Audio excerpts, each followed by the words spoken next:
going on, everybody? Welcome to another Chalk Talk session. And today I'm going to be going over 3 different types of defensive clears that you can run in ye olde lacrosse. So clearing is probably one of the most vital things you can do as a defense. If you can't clear the ball effectively, you can't get it to your offense and they can't score, you can't win the game.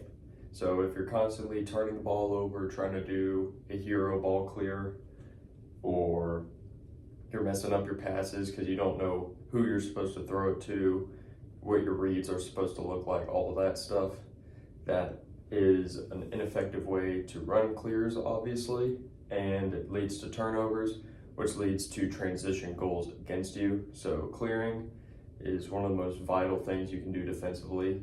So I'm going to go over 3 different types of clears, 2 of which are kind of the same, but your reads are different. And the third one is completely different from the other 2. So without further ado, let's get into it. So the first one I'm going to talk about is a 4-3 clear, all right? So this one, we're just going to put up here is a 4-3 clear. And you're going to see why it's called a 4-3 clear here in a second. So you got your goalie right there. You got one of your D poles has banana cut out, and he's probably about right there or about right there. Depending on how you guys run your clear, these guys might be deeper and your goalie might be behind to start or in the crease, but again, this is very basic. So, and the 4th guy down here, probably at around the box level, is a midi. All right, so you got a midi down here. Your LSM is breaking low, about midfield. All right, so then you got a midi right there. Those are your 3 midis, and you got a D pole up here. All right, so how this is going to probably work is your goalie's got the ball because he just made a save, right? Or you passed it to him, whatever. He got the ball. So the first read is probably going to be this midi right here. You know, if the attack is riding in a zone, this guy is probably open. You throw the ball here, and he takes off. Successful clear. Okay, that's probably read number 1. But if they're in a man ride, that's probably not your first read. So, as a goalie, your second read is either this guy or this guy, your banana cuts, okay? So let's say you get the ball to one of them, all right? Get the ball to this guy up here, all right? This guy is this guy's still trying to move to get the ball. That's the basic gist of this clear, is this guy's supposed to get the ball, turn and run, okay? So he's going to be working, you know, up here, down here. He's working all in here to try to get this pass. So you can just dump it to this guy. He'll probably be right here. If this guy has the ball, dump it there, take off. So this is probably the most basic clear. Obviously, if this guy can't get open, these guys are still kind of moving around. You might if you guys are a big subbing team, this D pole might come off and you might get an O midi on the field, in which case if you guys clear the ball successfully, this LSM will just stay back as a close pole, and then he'll sub off to get this guy back on. That's normally how the subbing works in this particular clear. But in the 4-3 clear, the gist I know of it is trying to get this guy the ball at all costs. If you can't, look, your reads are always outside in. So your first 2 reads you should make when it gets to the second level. So this is the 4 level, this is the 3 level. So if you can't, your read should go this guy, depending on which banana cut you are, or the goalie. And then final read should be this guy. So that is the 4-3 clear as in its most basic form. Again, scheme and what you guys run defensively may change what that looks like a little bit, but that is the most basic gist of that clear, all right? So that next clear I'm going to talk about is a 3-2-2 clear. It's called that because you got 3 guys here, you got 2 guys kind of at this middle level, and 2 guys deeper than that. So this clear starts the same, right? Goalie's got ball. His first read, probably this guy. It's probably here. But second read is one of these 2 poles, whoever's open, all right? Or whoever he has more confidence in, either or, okay? Where this one changes, all right, is let's say goalie gets the ball to this guy, all right? So he's no longer got ball. Now this pole's got ball, all right? This is the ideal scenario, is the pole who has the defender on his side gets the ball. And the reason is, these can be flipped, by the way, it doesn't matter, I just drew it like this. Probably, I'll show 2 scenarios, one where it makes more sense for this guy to be here, and one where it makes sense for this guy to be here, okay? But before I get into all that, it's important to look at the riding matchups that you're looking for. So, ideally, can you see Brown?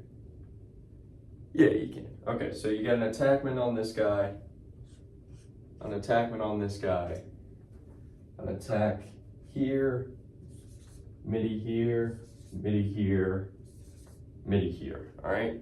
So those are the matchups we're looking for. And this matchup in particular is the one that matters. This high D pole on a midi. So this guy gets the ball, he makes a move, beats his attackman. That's hopefully what they're doing. But if they're in a zone, that doesn't really matter. So what's gonna happen here is, for this particular scenario where he's box side, he's gonna sub off and you're gonna get a midi to extend, all right? You still have all your numbers on side, so you're good there. All that's happened is this D pole subbed off and this midi is on. And because he's guarded by an attackman, he can do this and be wide open for an easy dunk. Successful clear. This guy probably moves this way to draw this midi this way. Successful clear. Okay? Easy enough. But if that, let's say hypothetically that the D pole is this low guy, the attackman is guarding him, and your LSM is the high guy with a midi on him, probably the appropriate pass, instead of being this guy getting the ball, it would be this guy getting the ball, makes a move, boom, then this guy stretches, this attackman can't follow, this midi's up high enough, easy skip, dunk, successful clear. You're still on sides because you got 1, 2, 3, 4 still back. All right, but once this guy makes it, he's got to exit to an attackman and get back so your LSM can settle off and you get a midi on and this guy can run free. So that is the basic gist of a 3-2-2. It's much more focused on these defenders getting the third defender to stretch and throwing an overpass. But obviously, if this midi wide open is wide open, that's the pass you want to hit because it's the easiest.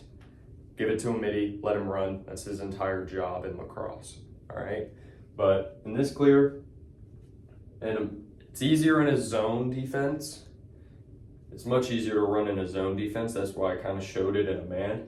Because in the zone, you know, they're sitting here, sitting wherever. But this defender, whoever has the third attackman riding on him, stretching, is going to be wide open every time. Okay? So that is the 3-2-2 clear. And now for the fun one. So this ride is a 2-1-4. It's called that because you got 2 low guys, 1 mid guy, and you'll have 4 guys in this area. So the big difference in this clear is that you have the goalie, box side, a defender, not box side, a defender in the mid, a little bit above the 30, and a defender who ran straight off the field. He ran straight off. He doesn't even look for the ball, okay? You have a midi down low on this low side who's right up against the sideline. You have a midi kind of floating in this area trying to get open. You have an LSM who, if you're playing on turf and there's a soccer circle, will kind of be at the top of that soccer circle as far as spacing is concerned. And you have a midi coming on for the defensive guy who just came off, okay?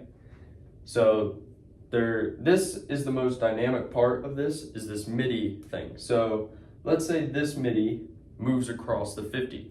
Then that means this midi, who's coming on, can move opposite, right? So if this guy's moving towards the ball, this guy can move away from the ball across the 50. If this guy stays here, this guy's got to come on this way, okay?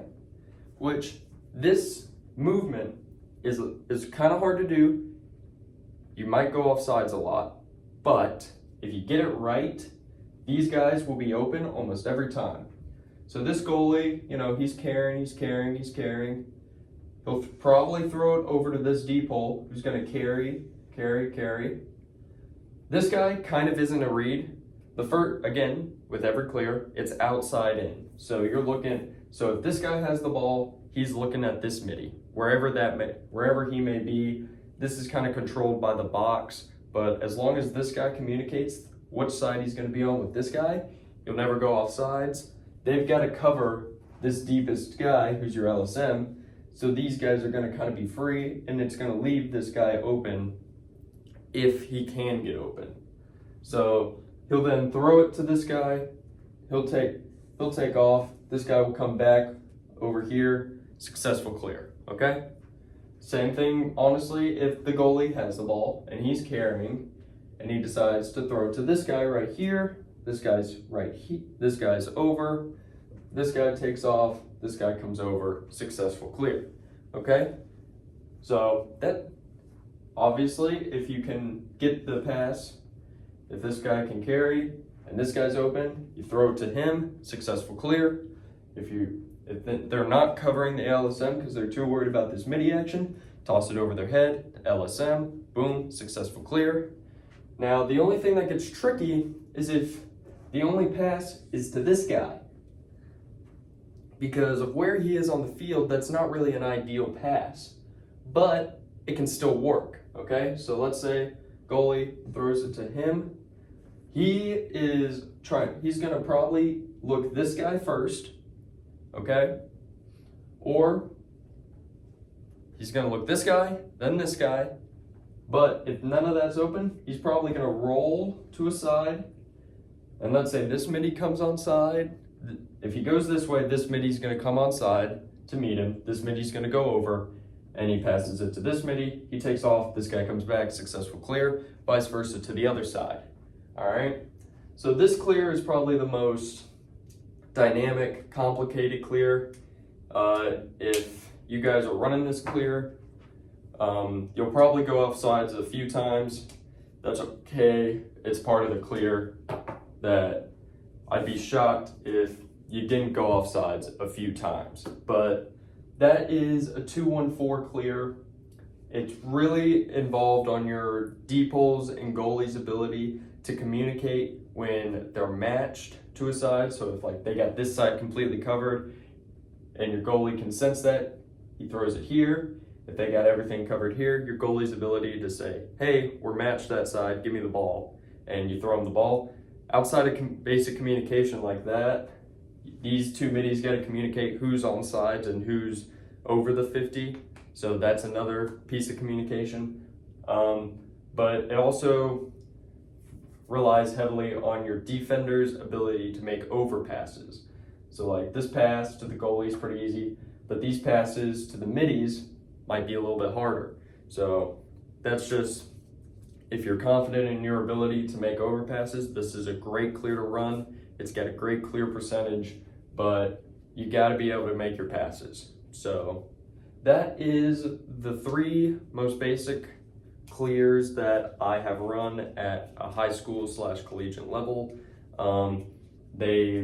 They all can work. They all have their weaknesses, obviously, but they all work more or less very well. So that is all I got for this video.